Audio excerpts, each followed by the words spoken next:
I was a WoW player.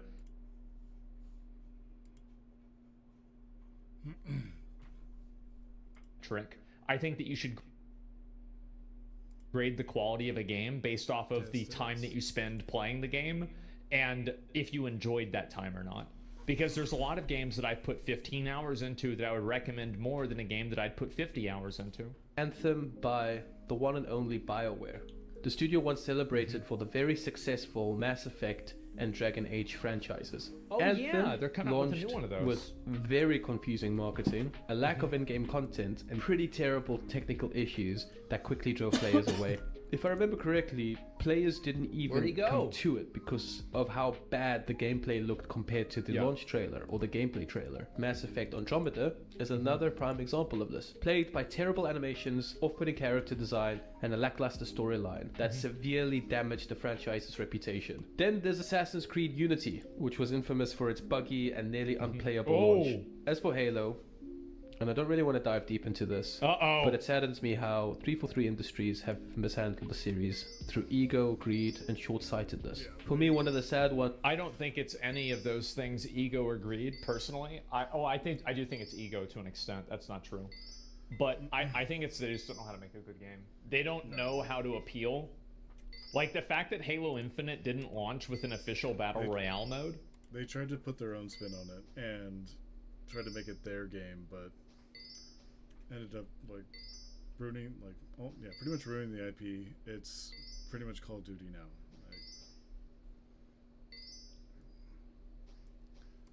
Just remake the game like it was. Like, you could add some little things, quality of life improvements, whatever. Just please, just stick to the IP. It's not that hard. I don't know how game companies are not understanding that. Just don't get it. Is unforgivable. It is, in my opinion, completely unforgivable. Like, BR is one of the most popular modes of playing games nowadays. That should have been one of your top priorities. I'm sorry. I know that a lot of Halo fans are like, oh, we don't like battle royales. The proof is, look at the amount of people that are playing the games. Look at the popularity of these games. Battle royales are huge. And you didn't even think to make one of these? It's insane. Royales are huge. And you didn't even think to make one of these? It's insane. Royales are huge. And you didn't even think to make one of these? It's insane. Royales are huge. And you didn't even think to make one?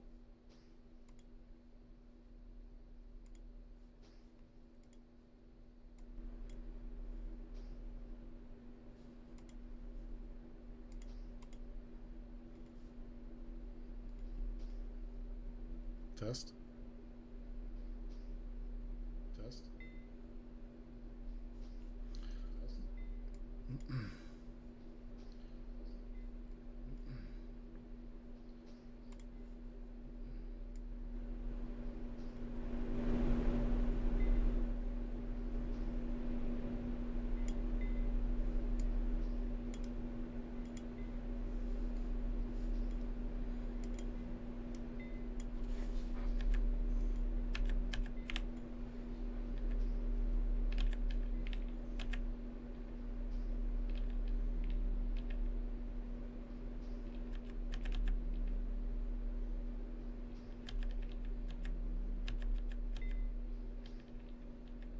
Test. Test.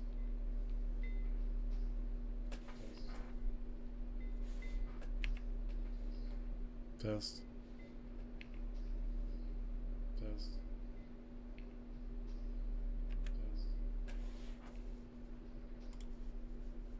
Okay, there we go. It's better.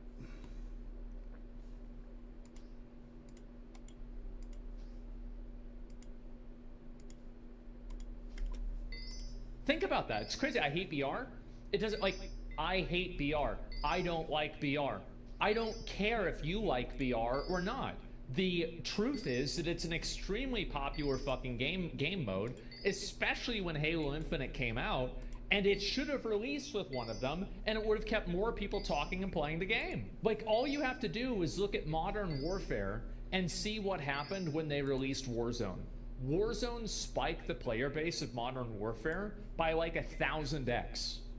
Like the amount of people playing it, talking about it, it completely blew COD up. Like Warzone, in my opinion, Warzone like revitalized the entire COD franchise. They should have done this with Halo, and it is unforgivable that they didn't with Halo Infinite. I know that there's a lot of purists out there and people that don't like BRs, but it is undeniable that there are a lot of people that do, and it was stupid not to release the game without one. This was the decline of Bethesda with Fallout 76, which released in a very broken and unfinished state. It was missing NPCs, had constant bugs, and very poor performance. It left us fans quite frustrated with how Bethesda handled such a beloved series. Even after AAA companies have tarnished their reputations for so many once beloved IPs, we as casual gamers still find ourselves getting hyped over their new announcements. Well, at least many of us did until recently. Perhaps you should have let go also. I vividly remember... It's crazy how much money they put onto that. It really is. Wow. Concord? Yeah, I know. It's sad. Man. R.I.P. After watching the Battlefield 2042 trailer in 2021, I told my friend that this Battlefield is it. This is where DICE and EA will redeem themselves. They have to. Despite the numerous missteps and disappointments I experienced between Battlefield 5 and Battlefield 2042, myself and a lot of gamers still maintained our patience and trust, believing that a AAA company, DICE, would finally deliver, that AAA companies could still be trusted. Unfortunately, the game... I think that a lot of AAA companies can be trusted. I think that it's really just like a half dozen really bad ones that create this entire negative perception. Because when you really look at all of these studios together, you have like, I think you've got Larian that now I would say probably is a AAA studio from Software. I think Nintendo, a lot of like mainline Nintendo titles are effectively AAA games, and those are really good. Like let me think, Capcom, AAA studio, Rockstar, Hoyoverse, if you like gacha games, they are the best. CD Projekt Red, yeah. Like there are a lot of really good AAA game developers, but I feel like everybody focuses on like the Ubisoft, Blizzard, EA. I feel like those are probably the big three that are like the ones that a lot of people complain about. There are good AAA games that come out. It's just that when there's a bad one, I think there's a lot more focus on it because of how heavy the marketing for it is. Square Enix? Well, Square Enix hits and misses, right? It depends, right? I mean, for their big games, I feel like they almost always hit, but they also release a lot of like kind of secondary games that are, you know, usually not great. Well, short. My friend and I ended up refunding Battlefield 2042 within just 10 minutes of playing it. Wow. I'm focusing on Battlefield mainly because it has been my go-to franchise in the past. I loved it. I was an OG Battlefield 2 player. I was unfortunately too young when Battlefield 1942 came out, but I thoroughly enjoyed the Battlefield 2 experience. Bad Company 1 and 2 were absolute gems, introducing the destruction mechanic that truly set Battlefield apart from other FPS games. I remember growing up in South Africa at Battlefield 3, which I played... Yeah, Battlefield 3 and 4, awesome. Like, if they just, like, improved on that just a little bit and then kept it pretty much the same game, they would have been fine. Or then do what they do best, like World War II and 1, like just old games. Like stop doing this future crap. Like it was awful in like COD. COD didn't do it well. Yeah, no one does it well, unless if it's like a completely new idea. On 27 to 28 FPS. I think I clocked over 900 hours playing like that on my old PC. I love that game. I mean, so to be fair, back then that was normal. I'm sure many of you who are old enough can relate to this experience with other beloved franchises. Maybe you were a die-hard Halo fan, or you couldn't wait to see what Ubisoft would deliver after the experience of Assassin's Creed Black Flag, only to find disappointment year after year. The state of the majority... I feel like that's the way I've felt with a lot of studios. And like now, I try not to get like really invested or like emotional about whether a game is going to be good or bad. I just try to hope that it's good, and if it's not good, I just move on, right? I play something else. And also, like, I feel like there's so many games that are always being released that there's no reason to tie yourself down to like one individual game franchise and like invest everything into doing that unless you really want to do that. Because that's what I did with WoW, and it was a pretty unhealthy relationship. I think that there's some people, like I see them, and it's like they're still kind of in that cycle. And it's true with like WoW, like League. I think there's a few other ones that are... Yeah, I have a friend who's... love him to death. One of my best friends. But he's into Fortnite, and it's not an addiction. It's psychosis. It's a disorder. When I play I've tried buying him a game, but I'm Sekiro, or just just try something else. Like, just play. There's so many good games coming out right now. Please play something else. Like, or just play something with me. Because, like, I just, battle royales are my thing. It'd be too much anxiety. They, like, rile me up. I'd, like, get up and walk around because, like, my heart was racing. It was just, and it wasn't the good kind. That's for sure. They're fun. I can see why people like them, but let's play something else, man. There's so many video games out. There's so many great ones. A lot of good multiplayer. Usually, they're indie developers, but.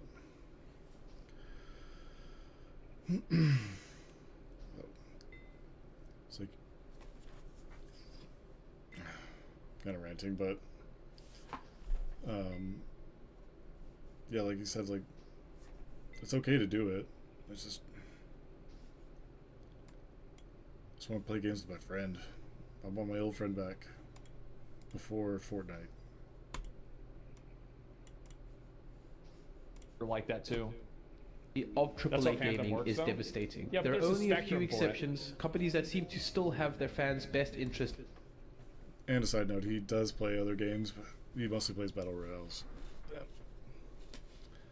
Or multiplayer games that aren't my cup of tea. But Fortnite is like the major one he plays.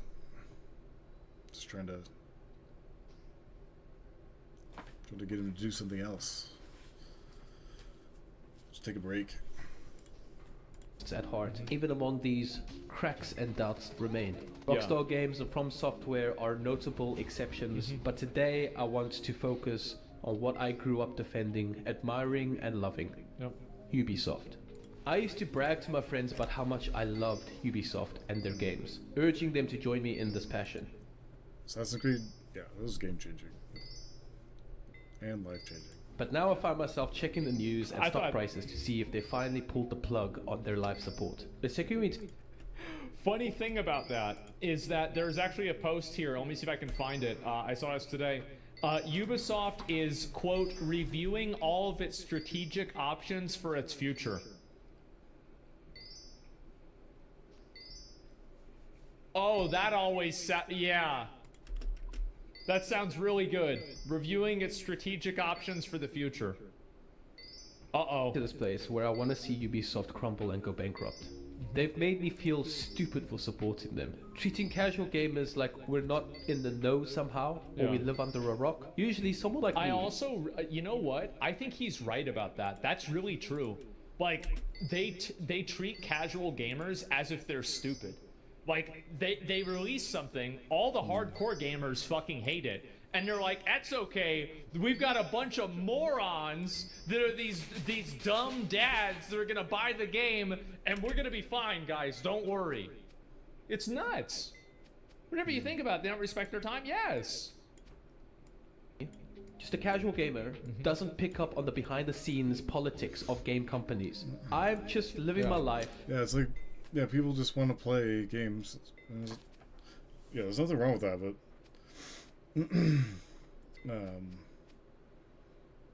and they're usually sometimes the majority of people who play that game, so it keeps it alive. Again, like nothing knocking on them. Like there's like sometimes I don't have time to play video games, and I just like to play something quick, fun, fast, like. But. They're not dumb. It's like Just don't get mad when like people start hating on it. Like the actual hardcore players. Playing whatever games I think look cool and enjoyable, but locking me out of gaming content at launch with superficial pricing. I do think this is so true. I absolutely think this does turn off casual players, because like a lot of casual gamers, you've got to think about this, like let's use a little bit of logic, right? If you're a casual gamer and you're a gamer dad, the odds are if you've got kids and a wife, like you're budgeting money, right? I mean, like money is a factor for you. So you're thinking about money and you see this is $109 for some bullshit, and that's going to immediately not appeal to you. Yeah. Just on a base level. And it's not like this isn't some kind of like, super hardcore gamer take. You pull up this screen and it's like $129. Yes. What the fuck? Yeah, like a lot of it's just like stupid cosmetics and things that don't really add to the game, other than just like, oh, I'm so cool, I got the launch only skin. You won't have that much time to justify the price. Exactly. Throwing innovation out the window, flooding your YouTube promotional videos with obvious bot comments and likes. If you look at, every single positive comment, they are within 4.9 to 5.1 thousand This was likes. a good day. And every single one of them is being made by an individual with a first name, last name, number combination. This has been the final straw for me. It's disheartening to watch a company that once felt like a beacon. I don't know for a fact that was Ubisoft. And I find it to be shocking if it was. However, coincidence and personal interest, when they usually converge, are not a coincidence. But I would never say they did it. There's not enough evidence for that. Of creativity and passion turn into what seems like a cash grab machine. Remember when Ubisoft used to take risks, crafting immersive worlds filled with depth and rich storytelling? Games like Prince of Persia and Splinter Cell felt innovative, and they challenged the norms of gaming. Now it feels like they're just recycling formulas, relying on the same IPs or brands year after year. That's one of the things that like really kind of burns me out of some types of games, is that they have the same formula. Like, it's one of the reasons why I didn't really stick around and play Zenless Zone Zero, is that I had already played the gacha game formula a lot with like Honkai Star Rail and then with Wuthering Waves. So whenever I saw Zenless Zone Zero basically have the same formula, I'm like, okay, well, I know what I have to do. I know what I can, what I can and can't do. Like, it's just, I feel the same way about WoW. Like, I know what the formula for WoW seasons are. And it's like, I think the difference is that I wish there were more games that allowed you to play at your own pace. Because I think this is a big issue, and I think this is also a big problem with casual players too, is that casual players, they think that like these games think that they're helping by giving casual players these daily and weekly rewards if they don't have time to play. But I think that for a lot of them, all it does is create another chore in their life that, by the nature of them being casual players, generally does not prioritize gaming. So what ends up happening is that they get so focused on like trying to like log on every day, they burn themselves out. And I think that games that allow you to just kind of play at your own pace, like Elden Ring or Black Myth Wukong or Core Keeper or something like that, without having a bunch of like reward structures and things like that, I think those games are actually better for casual players than the games that have these artificial catch-up mechanisms. Because what I think FOMO does, and I've said this many times, FOMO acts as a barrier. FOMO keeps people in the game, but it also keeps people out of the game. Because I don't want to go in and play a game. Like, this is me with Destiny 2. I would love to go play Destiny 2, but because of the game being out for so long and it seemingly is so complex, I'm not going to play that game until they bring out Destiny 3. And there's a lot of games like that. And so I think that really, like, if you look at it from a casual player's perspective, and this is a problem that a lot of fan bases have, is that fan bases take for granted a lot of things that are knowledge that they've earned by playing the game a lot. But the truth is that, like, most people like me, for example, like playing Final Fantasy XIV is the best example of this. How many of you guys, the hardest thing I ever did in Final Fantasy XIV was buy the game? That, to me, was harder than any boss. Like Alexander Savage min item, like, you know, like min item level, like no echo or whatever the fuck. That was nothing compared to being able to buy the game. It was awful. Yeah, exactly. And so like, that's really what I think holds a lot of players back. And I think that giving people the ability to progress at their own pace is really important. Because like what he said, you know, some days you're not going to have any time, some days you have 3 hours. So whenever you have like such a big discrepancy there, on the days that he has no time, he's not able to log in and get the rewards. On the days that he has a lot of time, he feels like the first 10 minutes are great and then the rest of the time is kind of wasted because the game is balanced around that. It's just so many, like, I just wish games would get out of this like Skinner box, like, you know, continuous, like you have to log on every day thing. It's very exhausting. Try to squeeze more and more money out of their fans. And it's not just the content that's lacking, it's the connection. I remember the excitement of discovering new worlds and characters that felt alive and engaging. But now it seems like the focus is solely on monetization strategies. Season passes, microtransactions, and limited time events that prioritize profit over player experience. Well, this is a big issue too. Like, absolutely. And also the big problem is that when you have a game that has microtransactions in it, they fundamentally change the DNA of the game. Because at the point where you have reward structures that are built in the game, and then you have microtransactions that are designed to bypass or multiply those reward structures, what ends up happening is that the game is now based around you spending that money. Yeah. And that's the way it is with a lot of games. Like, imagine how much more fun gacha games would be. EA tried doing that with the Battlefront 2. Then we shut that shit down. If you had $100 to spend every single day. Idiots. Like, just theoretically. And it was like, it was just credited onto your account. That would be way more fun, right? And you'd be able to like actually do progress and like, you know, like actually play the game out. But it's not designed that way. And I think that a perfect example of this is Grand Blue Fantasy Relink. Grand Blue Fantasy Relink functions in a lot of ways like a gacha game, except for you can just progress on your own and do everything by yourself, and there's no money involved. And you can see the difference there. And I want to say that a lot of these games, they're bad because of the monetization. The monetization makes them bad.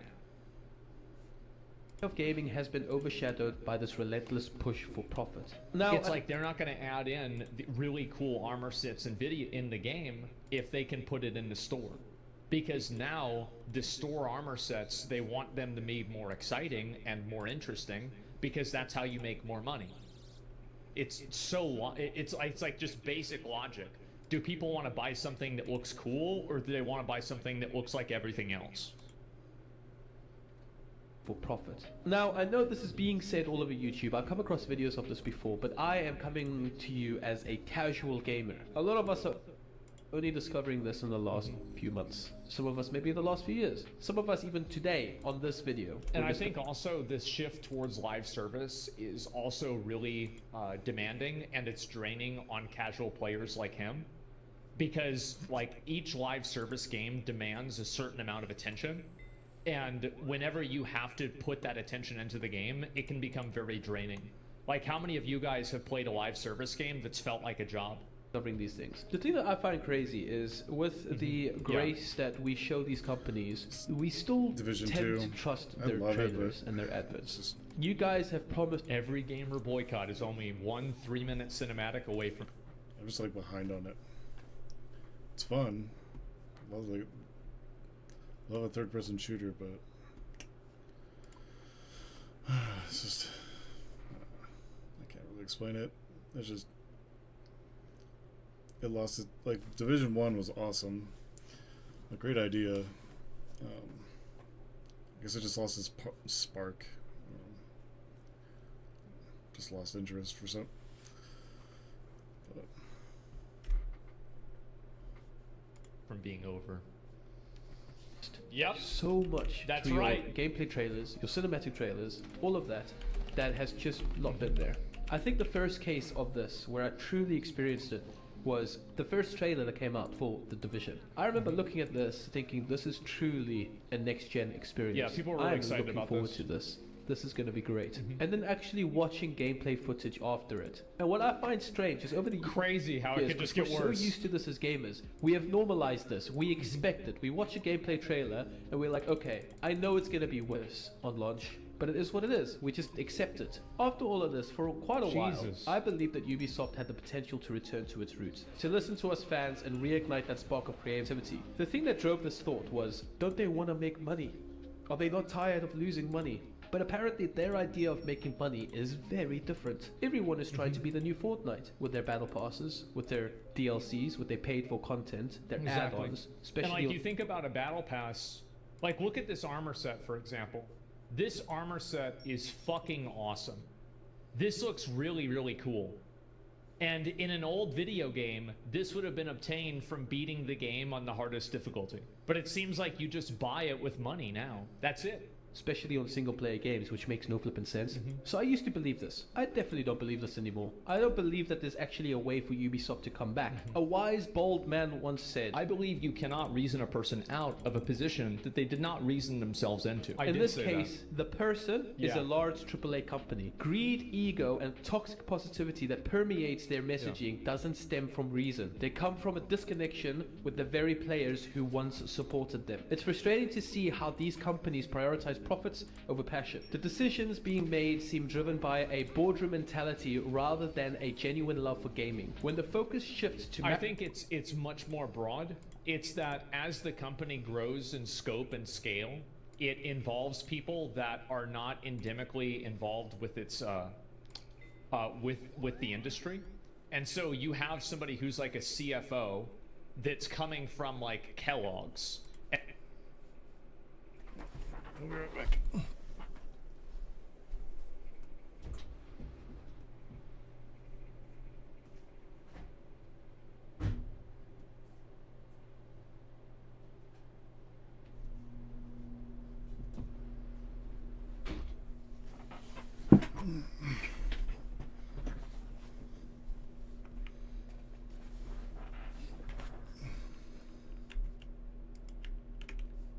And now he's working at Ubisoft. Well, he doesn't understand all the nuances of video games in a lot of cases. So you have massive disconnects, and you have people that get brought in out of industry that don't understand, like, really kind of like what the secret sauce is for making a game. Like, they don't understand it with the same type of nuance that somebody who, you know, built something like this from the ground up would understand it. And I think that as studios get bigger, that becomes more and more true. And I think that recently there was like some CEO of like Sears or something like that comes and he's like, now he's, you know, a decision maker at a video game company. Like, maybe that's going to work out, maybe it's not. But if you had to ask me, like, do I think it will or not? I'd say it won't. Time to gatekeep more? Well, no, it's not gatekeeping, really. It's about it's about the studios and the companies trying to bring in outside talent that don't have an understanding of the actual like creation process. Yeah, you wouldn't like invest into like a company that you know nothing about or what they're selling, like, and how it like does on the market, price, blah blah blah. Like I'd want another developer who has a good resume. That's exactly what I'd want. They only understand it. They understand from a monetary, like from numbers. Understand it as a theoretical, where they look at like numbers or a flow chart, but they don't really like understand it fundamentally. Maximizing shareholder value instead of. They don't understand the nuance compared to what their experience is. Crafting meaningful experiences, the heart of what makes gaming special gets lost. But despite these frustrations with the AAA landscape, I'm actually quite grateful for indie developers and smaller game studios. This year, in my opinion, has been one of the best years for gaming that I've experienced in a long time. I completely agree, and I'm really glad that he said this. I think that if you're the kind of person that only plays AAA games, like basically, if you get all of your games off of cable news television commercials, you probably hate video games more than anybody else. But if you are a more invested gamer and you pay attention to smaller indie titles, you're playing things that, you know, friends recommend you, etc., I think you're going to have a great experience, and I think gaming is better now than it ever has been. And I think the reason why isn't because there's like so many like super amazing like Elden Ring quality games. It's more that you have so many options, and there are all these little studios that are creating experiences. Like Dredge was very popular. I never got a chance to play it. I watched a little bit of gameplay, looks but cool. this was like one of the top indie games last year. I work at John Deere. They brought in a marketing director who sold welding glass and supplies at a large chain. The dude spent 3 to 4 years here and still could not sell a tractor accessories to anyone. He couldn't name one fucking thing about most of the add-ons. He knew gas though. Exactly.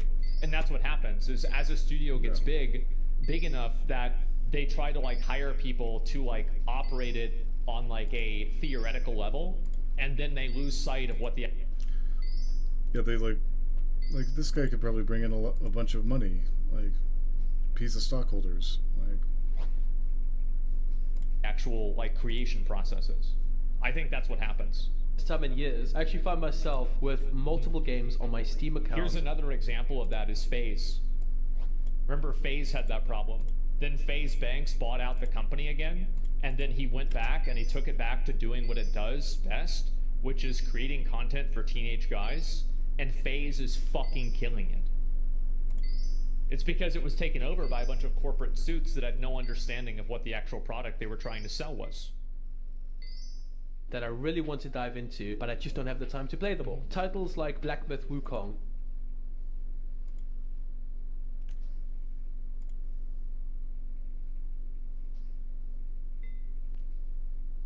test.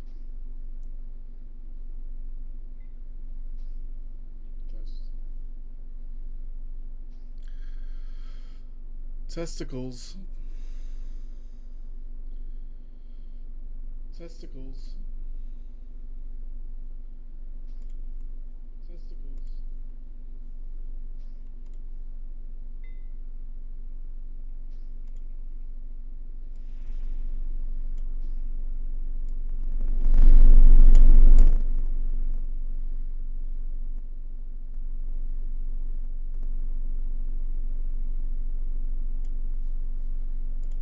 Test, test, test, test, test.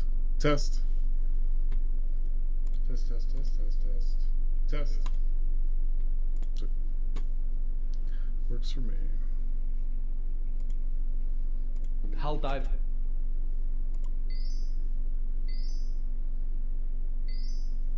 This 2, Pal World, Enshrouded, Once Human, Space Marine 2. I say that, but I actually finished the campaign because I enjoyed it so much. I think I finished it within 2 days, which is a lot for me. That's good for me. Kind of lost interest. Just waiting for Enshrouded to like update. This is so good. It's really good. It's like how I want Valheim to be. I mean, Valheim's great too. I just like the class system better in Enshrouded.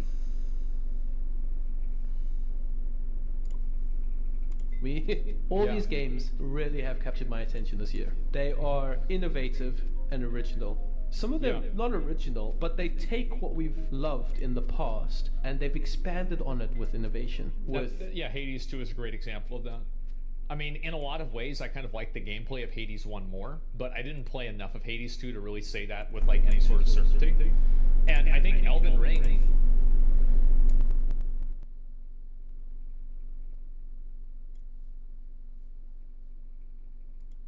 Test, test, test, test.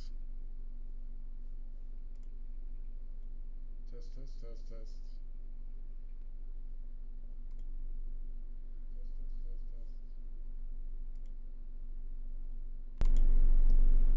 Test.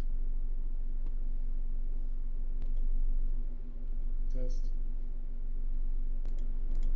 Test. Test.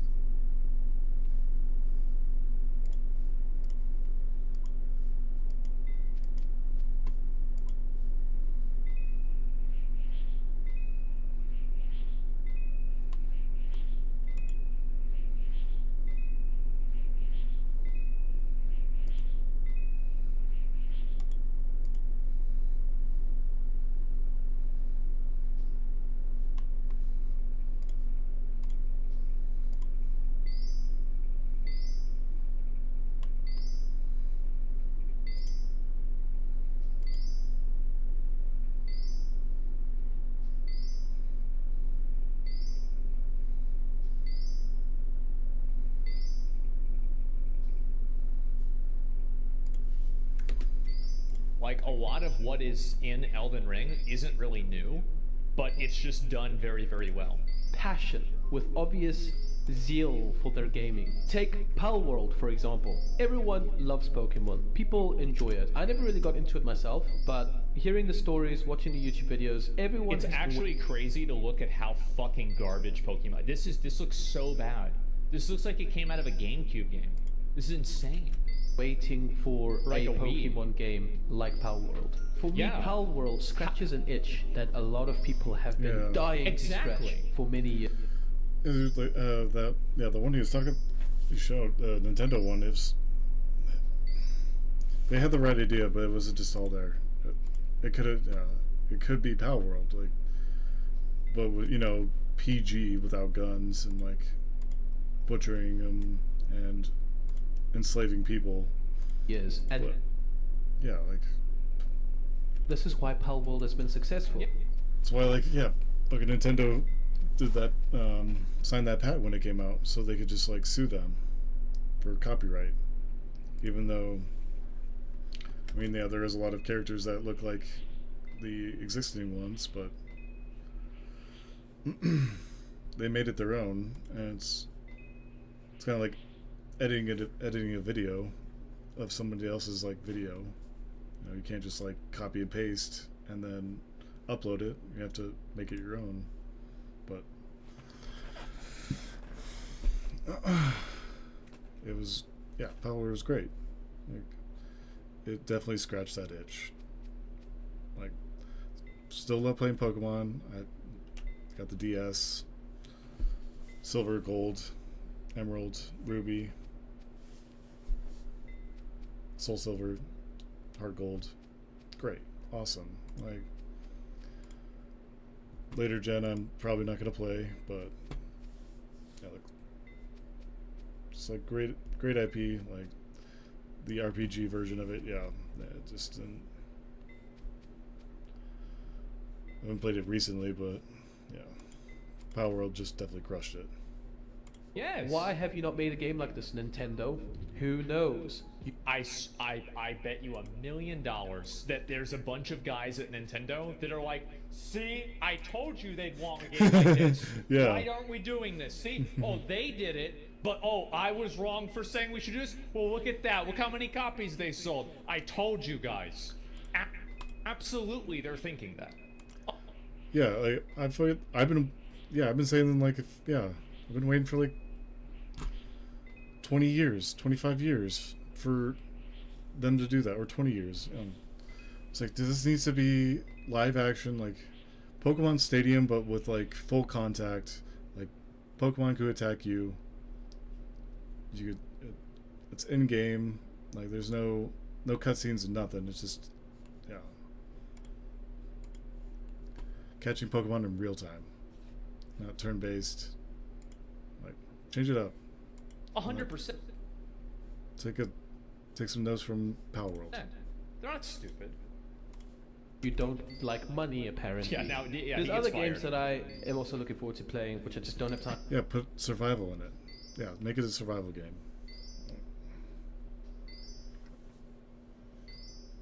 They're just, game companies just don't listen. Listen to your like developers, your customers. Don't give a shit about like what the stupid like video game journalist is saying. Anyone who doesn't actively play their video games and knows what is and what isn't a good video game, and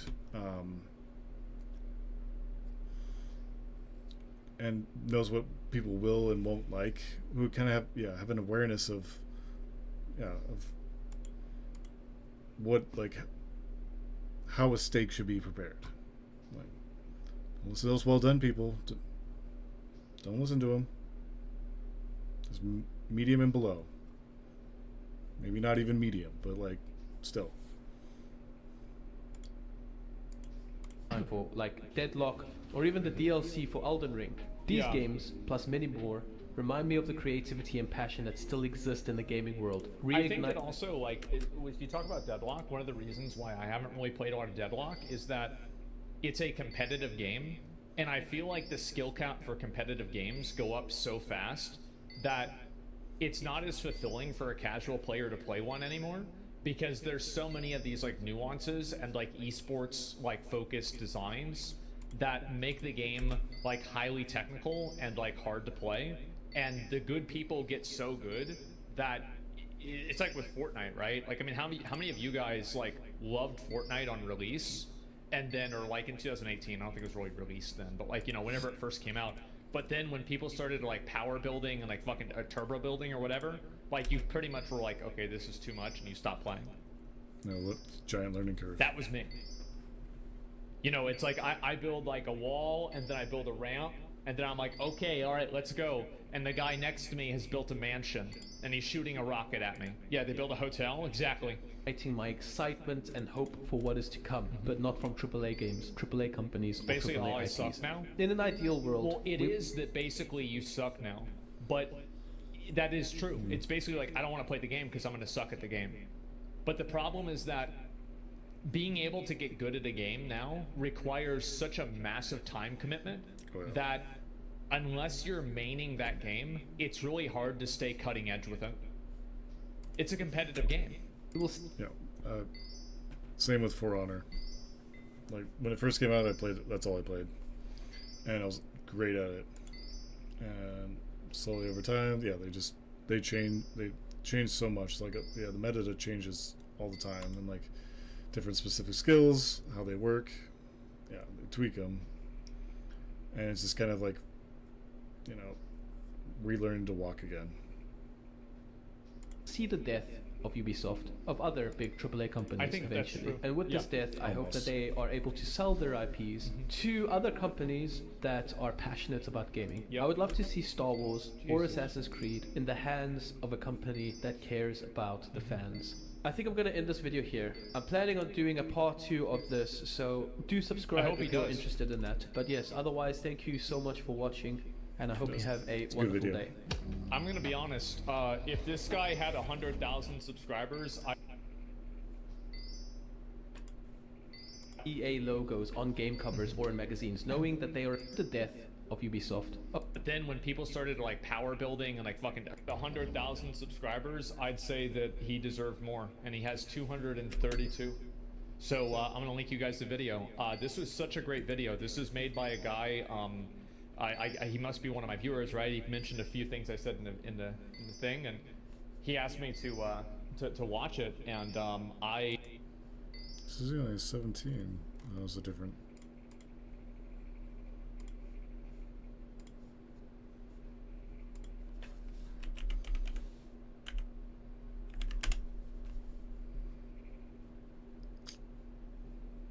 Hey everyone, before we dive into part 2, I just want to give a massive thank you for all the love and support that I received. Hey everyone. EA logos on game covers. True. The thing. I'm doing a part 2 of this, so do subscribe if you're interested in that. But yes, otherwise, thank you so much for watching, and I hope you have a wonderful day. I'm gonna be honest, if this guy had 100,000 subscribers, I'd say that he deserved more, and he has 232. So I'm gonna link you guys the video. This was such a great video. This is made by a guy, he must be one of my viewers, right? He mentioned a few things I said in the thing, and he asked me to watch it, and I definitely feel like it was a good idea to watch it. It was a great video. EA logos on game covers. Great. Yeah, I think so. And and the thing, and he asked me to watch it, and I definitely feel like it was a good idea to watch it. It was a great video, right? I really liked it a lot. No, and so yeah, it was a great video. Absolutely, part 2. Oh yeah, inspiring. No, I'll watch part 2 at some point as well. They're smart viewers. Yeah, I think so too. There is a part 2. I'll watch part 2. Like, I want to cover some other stuff today, and we'll probably watch part 2 tomorrow, because I think that one's really good. Like, I think the editing was good. Like, there wasn't anything. One big component for me is like, there's nothing obnoxious to make me want to turn the video off. A lot of people, this is especially true with like transitions, is that they try to like have like these like beats where it like keeps your attention. And to me, it's like when I see that, it's like, oh my god, I'm like, now I'm being overstimulated, you know? I'll be right back. Or it's just loud and annoying. Yeah.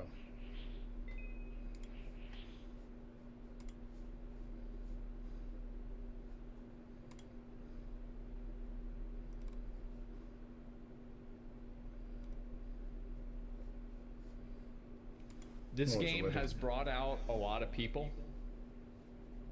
People have had a lot of opinions about this game. Even Video Game Donkey has made a video about it. I expect your best, Kakarot! Okay. Here I come. Oh, Oh. too high. Eh. Oh no, that's too high. I'm just figuring out the controls. Then I'll come kill you. Then Okay. hurry up and get serious! Come at me with everything Oh, you've got! Okay, here I go. Not bad! This kind of reminds me of the Forspoken MMO. Okay, what's the girl talk on this guy? This is Goku when he was young. I thought that was Piccolo when he was old. Now this is Goku mid. Goku early, Goku mid. What's the difference? Well, it's Super Saiyan They 3. look exactly the same. Isn't he pretty much always like that though? Yeah. Now this is Goku when he was mid. Hell yeah. Super Saiyan. Super Saiyans drive me nuts! How many Gokus is there? There's a lot of Gokus. Super Saiyan. Oh my god. Ooh. When he went Super Saiyan, what's the girl Well, that's- talking? that's- Super Saiyan. Even in his 40s, Goku's attitude hasn't changed much. When he went red hair, Oh he shit! changed up his whole look. Now his hair is red.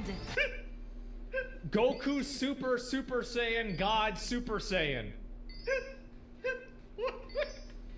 Great. Now he's got blue hair for some To be reason. fair, the blue hair I was real invented cool. the device that allowed him to instantly change into his outfit wherever Uh-huh. he wanted. No, you didn't. That was future Vegito Super Saiyan God Super Saiyan that did that in What the episode fuck? 3000. Gogeta Super Saiyan God Sniper Jesus. Saiyan level 4. Yeah, I would love to see you beat that. What the fuck is this? You know what's so fucking funny about this is that it's funny, but it's also awesome. Yeah, it's also fucking cool. Yeah. What the fuck? I can see his tail from here! Uh-oh. You can't see his tail. It got clipped off in episode 300 by Mr. Mia Man. Think you can keep up with my flying Nimbus? Didn't you hear his girl talk, Goku, you dumbass? Power No. level 1307! The other two Saiyans! When will they arrive here? 1 year. Just 1 short year. The show will be canceled by then, you freaking dumbass. Oh, they're here already. I Oh. feel like I'm missing a lot of stuff. Am I missing a lot? Yeah. Or am I missing nothing? Wait a second. We got all what Man. is happening on this show? Is this what happens in the show, or did they make this up? I This is feel like that's what happens. I psychotic. think. How's it feel? Seeing your little friend's corpses scattered all over. Oh. Doesn't feel bad at all, because I didn't even see it happen. Piccolo's gone. He was just alive. How could anyone gain that much power in such a short amount of time? Because of skipping all the whole storyline, man. This spot should do. From what I can tell, there's no people or animals Oh, nearby. he's coming up. He's coming up to the 8. love the animals. What happened to the fighting from the good Dragon Ball game? I've had enough embarrassment for one battle. There's no way in hell that you can stop my Gallic gun. Your Gallic gun is nothing versus my Thanos gun. I've come up with a fun new game. Wait, what? Tekken? I figured out how to wave my guy's arm. Yeah. Here we go. This is not the combat you want to see after just playing Tekken. This is like playing War Gods after you just rolled credits on Soul Calibur 2. All 7 Dragon. I'm gonna be honest. Like, I think this game prioritizes fun more than anything. You know, it's not even about being balanced or making sense. It's just about being really fun. Are needed in order to make a wish. Yeah. If I found all 7 Dragon Balls, my wish would be that they had the fighting of this game with the storyline of Dragon Ball, The Cell but game. not skipping the whole storyline like this game. So, I think that, like, what Donkey is saying is probably the way a lot of people felt at the beginning, including me, because I didn't realize that they do tell the story but they tell it through different campaigns that are interwoven, but they're persisting individually. And so, like, it's fragmented. Yeah, it's fragmented. Because I thought the exact same thing. I wish that the game did a better job making people aware of that right at the beginning. Step by this. Oh, I'm sorry. Uh-oh. It's not clear at all. Yeah. Okay. Now they're bringing me back in with I this didn't guy. do this He one. locates Dodoria. Oh, Dodoria, you can't beat that guy. Wait, what? You already beat him off screen? What? I wanted to battle Dodoria. What? That's Wait, right, why we get him skipping outta the here. Dodoria chapter. No, we're Kick him in skipping the best dick. parts. Frieza's as good as dead. This joke of an empire is finished. Dang. I like Vegeta Oh, more than shit. Goku. He's badass. Oh, he went. I love how Vegeta, like, he just, like, randomly kills, like, hundreds of innocent people, and people are like, yeah, Giga Chad, Vegeta. Oh, bro, he's so cool. It's so funny. Pride your people had about becoming healthy monkeys. You Oh my obviously God. are aware of my transformation. Fucking based, yeah. Kicked him right in the I dick. died while he was talking to me. They're pulling me in with the storyline. Yeah. Vegeta is unable to defeat the transformed Zarbon. No, I beat him right away. Vegeta is soon found by Zarbon. No, I was just found by Zarbon. He intends to summon Porunga, but then Captain Ginyu switched bodies with Goku. Oh. When did that happen? But then Guru See, dies. Porunga disappears. I and- wish that they had an option. I feel like what would be really cool is if they had an option that interweaves all of the campaigns where you play as all of the different characters. I think it would have been really cool if they had an option like that. Like the chronological story. And I feel like it would be easy for them to do that, right? They did in the old games. That's the thing. That was Budokai 3. Exactly. But like you can see how it's like it's an expectation situation where like people are confused. It's like, because I felt the exact same way. It's just confusing for a new person. Dragon Ball's turned into stone. What? Now Frieza, who's been traveling toward Porunga's column of light, makes an appearance. Who the fuck is Porunga? In all my years, I've never been so angry as I am now. I'm really happy on the other hand. I'm becoming a thing you fear most. The legendary Super Saiyan. That's Obviously, you can never become Super Saiyan. Come on now. This would be like more exciting if we actually saw this stuff happening. It's like they don't get hit when they get hit. Reminds me of Shenmue 3. You gotta go super mode. Vegeta. No! I don't want to play. Beat his ass, Goku.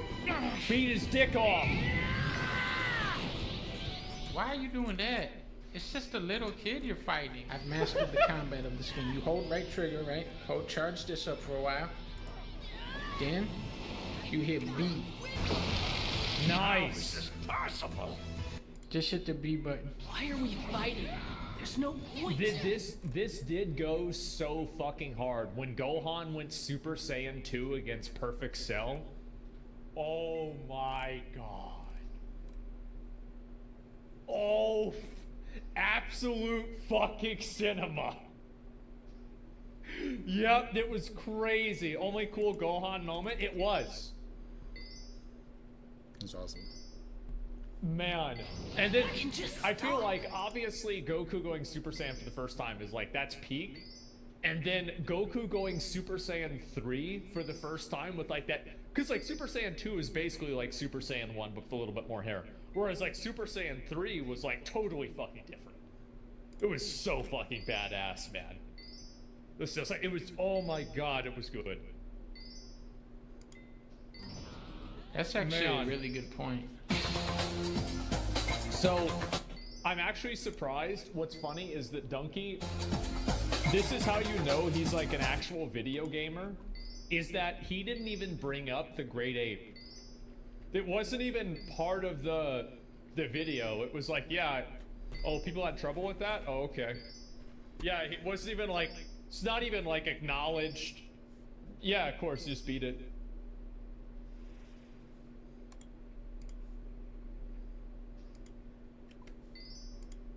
This is Jack and Daxter, Crash Bandicoot, Sora.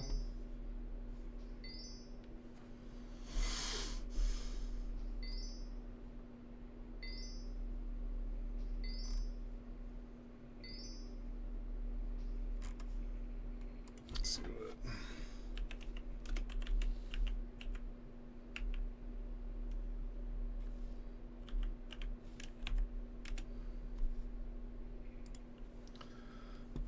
See what Thor's doing.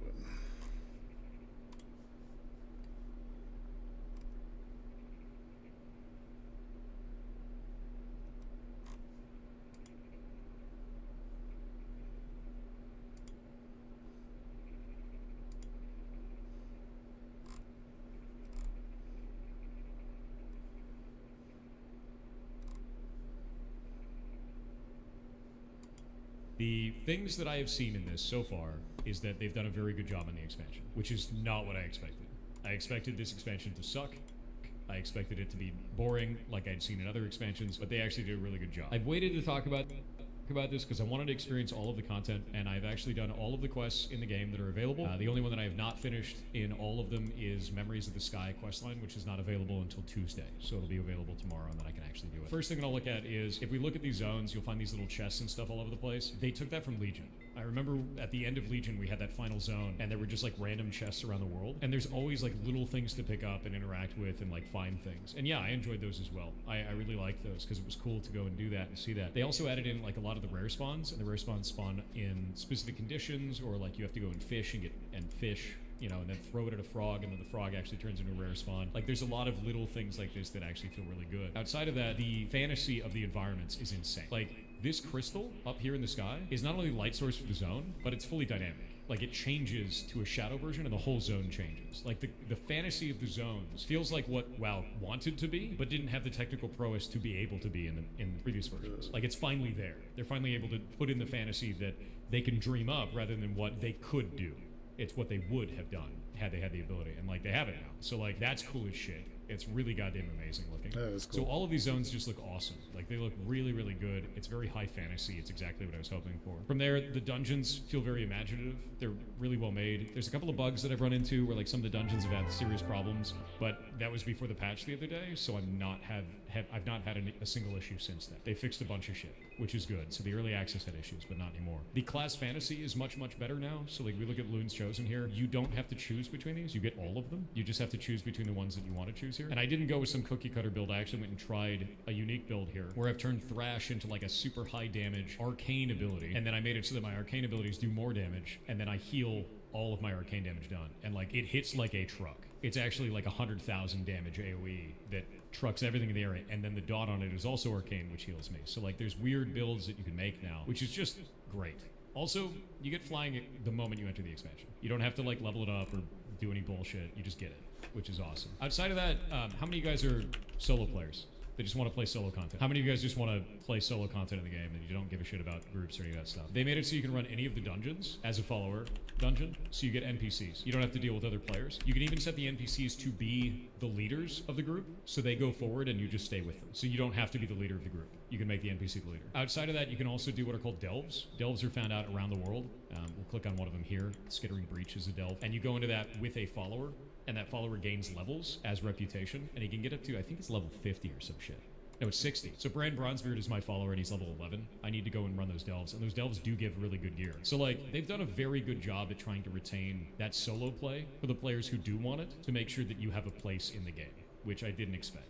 But it's great, dude. Like, they've done a really, really good job with all of these systems. They've also brought back, like, a number of the things, like, if you remember Super Bloom from Dragonflight, where when you're in the Emerald Dream, you can actually go do Super Bloom like every hour or whatever it was, and you go do that little event, and you run around, you do that. They have those as well. So like over here in the Isle of Dorn, they actually have a theater troupe that goes off like every hour, and that gives you rewards. That's cool. I think the factions are good. The reputations are good. Also, every one of the factions itself actually has like a bunch of rewards for it. So like as you level it up, it gives you stuff, and there's reasons to do that. It's kind of like a battle pass, but just part of every faction. So every reputation is like just a bunch of rewards that you can get, and it's neat. They've added just a lot of shit that like, hey, you want to play WoW? Go play WoW for a bit. You could just do things all day, including the races. Like, this, the Dragonflight races, they brought these back. So like you can just go do cool Dragonflight races and like it's great. And these were fun. I actually really liked these in Dragonflight. This is probably some of the only content that I really enjoyed in Dragonflight. Unfortunately, I didn't really get into that expansion. It kind of lost me because I didn't enjoy the zones, and like the Emerald Dream just was very small,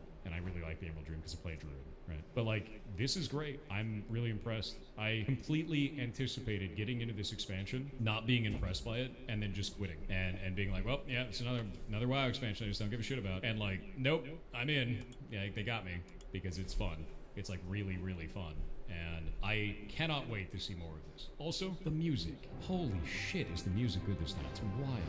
They've done such a good job with the audio this time. It's crazy. Like, this music is great, dude.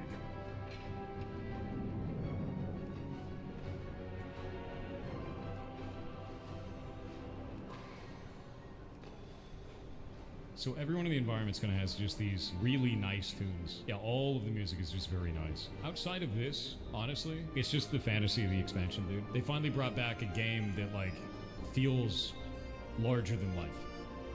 And WoW hasn't felt like that in a while. Now, understand something. Before we get fully taken by the World of Warcraft veneer of goodness, right? Before we get taken by that, it might still suck.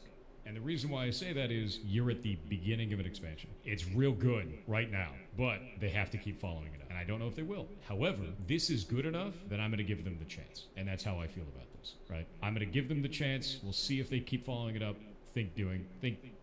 Just keep seeing if it's good. What's the negative? I haven't seen a negative yet. The expansion is a very good spot, and I want to support that. I think it's doing really well, but they need to keep following it up. And I need to see if the raid is going to be good. Am I going to raid? Yeah, I'm going to do mythic raids. I'm going to be doing mythic raids. I'm going to be doing mythic plus. I'm going to be doing rated battlegrounds as well. No, it's not even honeymoon phase. Legitimately, like I got into Dragonflight and immediately bounced off of it. I was like, it doesn't feel good. The only thing of Dragonflight that I actually liked is there was a quest where a dwarf was sitting like on a cliff side thing, like on the building, and he like talked about how WoW used to be, and I was like, man, that's great. Actually, this quest is amazing, and the rest of the expansion doesn't feel like that. Shit, right? It just felt real bad. It felt real bad, and then this expansion feels like what he was talking about. I was like, okay, this doesn't suck. This is actually really goddamn good. Do you have to have do Dragonflight stuff before going to the new expansion? Nope. They actually put in little icon things. We're right near one of these. This will actually level up your dragon flying. It's called like skywriting now or some shit. Also, they made it so that you can switch between your flight styles once you see the entire map, but they give you skywriting flying immediately. Like immediately, they give that to you. So you can just like do your normal flying once you see the whole map, which is cool. There's one more thing to talk about actually. Professions. They really did a good job with professions. So if we go back into here and we look at like alchemy, right? And we look into this, they did all the specializations again. So there's a ton of specializations and there's tons of different like mastery to go find in the world, in the open world. And they have a whole bunch of new nodes and all kinds of shit to do this with. This has been really fun to mess with. And the new plants that they have are crazy. So like one of them is crystallized. When you empower it, it like creates a portal to another nearby like thing. There's altered where it like curses you with some weird thing. I don't know much about this one. I haven't seen it very many times. Spore fused where it creates duplicates of itself and is obnoxious and makes you hallucinate. And then irradiated, which explodes and does damage to everything nearby, which is kind of cool. They put so much profession treasures in the game, dude, it's crazy. Like the amount of stuff in professions is nuts. They have all new gear for them and everything too. Like even cooking has gear. So like they've continued that trend and made it really interesting. And I think it's great. I think it's really good, man. You can also condense food now into like a hearty version of the food to make like a good version of it, which is neat. One of the last things I actually didn't bring up is this. All of your reputations are account bound now. They added this thing called the Warband, and there's tons of items that when you get them, they'll actually say Warbound until equipped, like this one. So I can trade this to any of my alts, but I can't trade it to other players. So this goes to any alt that I have. It is Warbound until I equip it on a character. And all of my reputations are also Warbound to my Warband. That's account bound for all of it. And the cool thing is we can do this at any time. We can open this up and I can just take this item and put it in here, and now any of my characters can interact with it because it's a Warbound item. And this bank is accessible from all of my characters. It's wildly awesome. I don't know if the new reputation, the old reputations I don't think are Warbound. I think it is only the new ones. They did it for all of Dragonflight, so all those are Warband now, and all of the new ones from the War Within are like that. War Within is having some problems displaying the reputations, so like you'll see I only have 2 here, but it actually is 4 of them if we go and open this up. So it's broken. There's problems with the UI. It's definitely got a bug. But that's such a goddamn good thing, dude. They've made it so alt accessible, it's insane. And I have never seen them do that before, so it's pretty good shit. It's really good shit, actually. But yeah, overall, I'm having a blast. Game's good. I'm very impressed with it. I think that Blizzard's doing the right stuff. Doesn't mean they'll keep up with it, but to be honest with you, they're doing it right now, so I'm gonna play it right now.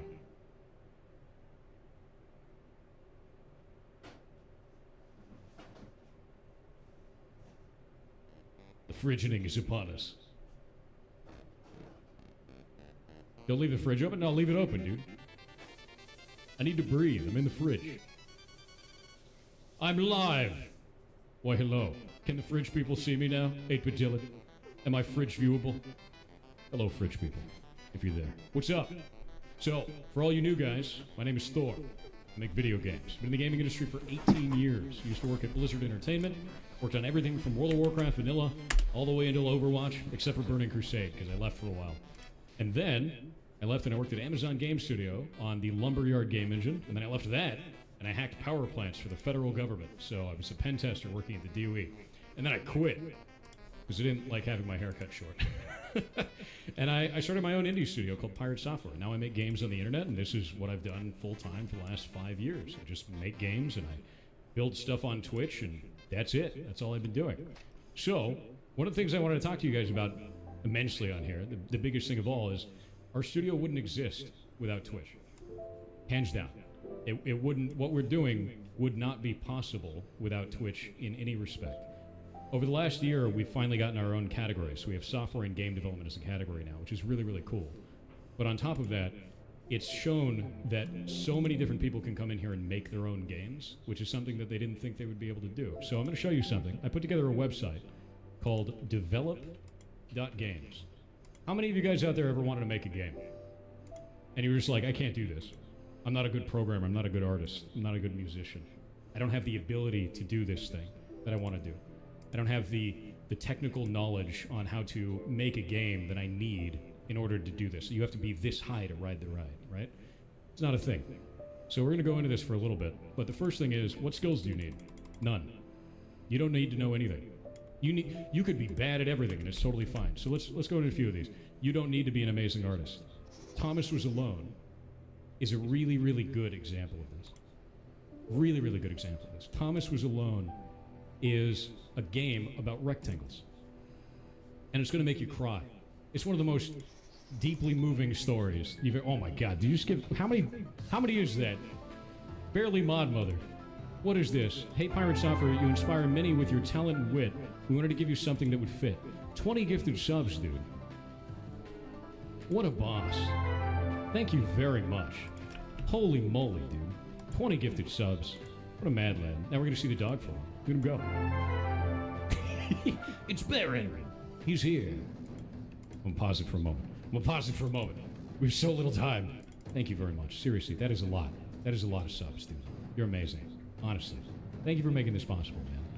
So, as I was saying, Thomas Was Alone is a game about rectangles that'll make you cry. You could have very little artistic ability to make this game.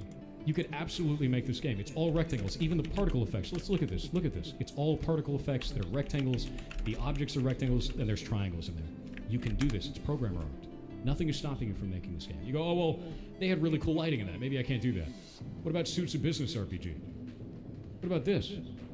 What about Suits of Business RPG? This whole game is drawn in pencil, scanned into a computer, and then you play it. All of it is hand-drawn. The entire game. What's stopping you from making this? Nothing. The only